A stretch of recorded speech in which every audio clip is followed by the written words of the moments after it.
September 25th, 1066. Near York, a Norwegian king stands on English soil, far from the fjords that shaped him. His army has already won the Battle of Fulford. York has surrendered. Hostages and supplies are expected in return. The Norwegians believe the campaign is moving in their favour. Then the impossible happens. The English king, Harold Godwinson, has arrived in the north with astonishing speed. The Norwegians are not ready for battle. Many of them have left their mail shirts behind because they do not expect a fight that day. A meeting for the handover of hostages suddenly becomes a battle for an entire kingdom. At the centre of this moment stands Harald Hardrada, King of Norway.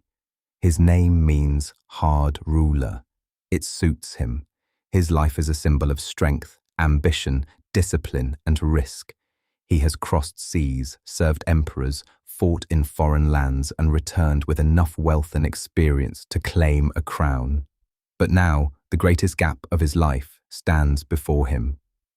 On one side is the man he has become, a warrior king, a living symbol of the old Viking world. On the other side is England, a rich kingdom, a prize large enough to change the map of Northern Europe. Between them stand one bridge and an English army ready to do anything to defend the crown. In 1030, when Harold is about 15 years old, he fights beside his half-brother Olaf at the Battle of Stiklestad. Olaf wants to win back the Norwegian throne. The attempt fails. Olaf is killed. Harold is wounded and forced to flee. That wound matters deeply. It is the first great crack in his life. Norway is left behind. The boy who followed a king no longer has a safe future. He travels east to Kievan Rus, where he finds protection under Prince Yaroslav. For another man, exile could have meant destruction. For Harold, it becomes an education. He learns that power is not gained only through birth. It can be fought for. It can be earned through service, loyalty, and patience. Around 1034, he travels to Constantinople, one of the richest and most important cities in the world. There, he joins the Varangian Guard, the elite military force that serves the Byzantine emperors. These are not ordinary guards. They are foreign warriors used for protection, battles, and the defense of imperial power. In the Byzantine world, Harold learns to see war on a scale far greater than northern raids. He fights in places far from Norway. He learns how empires use soldiers, money, and ships to achieve their goals. He gains wealth and reputation. He is no longer just the defeated boy from Norway. He becomes a professional warrior. But one thing is still missing. In his own eyes, only greatness can make his life complete. Exile does not break him. Instead, it makes him stronger. Harold grows up in the harsh world of the late Viking Age. The Vikings used ships as instruments of speed and movement. A long ship can cross the open sea, sail close to coasts, and move along rivers. It can bring warriors near their target before the enemy has enough time to react. Speed is an advantage in attack. On land, the system is simple but brutal. Warriors carry spears, axes, swords, bows, and shields. Not every fighter has the same equipment. Swords are expensive and often belong to wealthier men. Spears and axes are more common. Mail shirts and helmets give protection, but not every warrior can afford them. A battle often begins with missiles, arrows, spears, and stones. Then the lines grow tighter. Men hold their shields close together to create a defensive wall. The first clash is shocking. It is pressure, noise, fear, and bodies pushing forward. When the line breaks, the battle can fall apart into small, close-range fights. Harold knows this world deeply. He has seen many different armies fight. He knows that courage alone is not enough. A commander needs the right moment, discipline, good tactics, and supplies. That is why his invasion in 1066 is so dangerous. He does not arrive as a wild raider searching only for plunder. He arrives as a king with a claim to power. He arrives with ships and a plan.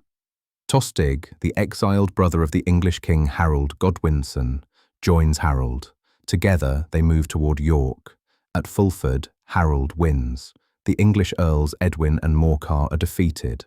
For a moment, England looks weak, but temporary success can hide danger. It can make an army believe that victory already belongs to it, just before fate turns against it. After Fulford, Harold's army expects submission. But from the south, Harold Godwinson's army is approaching. The English king has crossed the distance with extraordinary speed. The Norwegians are caught unprepared. Part of their force is still near the ships. Many warriors are not fully armed for a heavy battle. The place where Harold expects to confirm his success suddenly becomes a dangerous trap.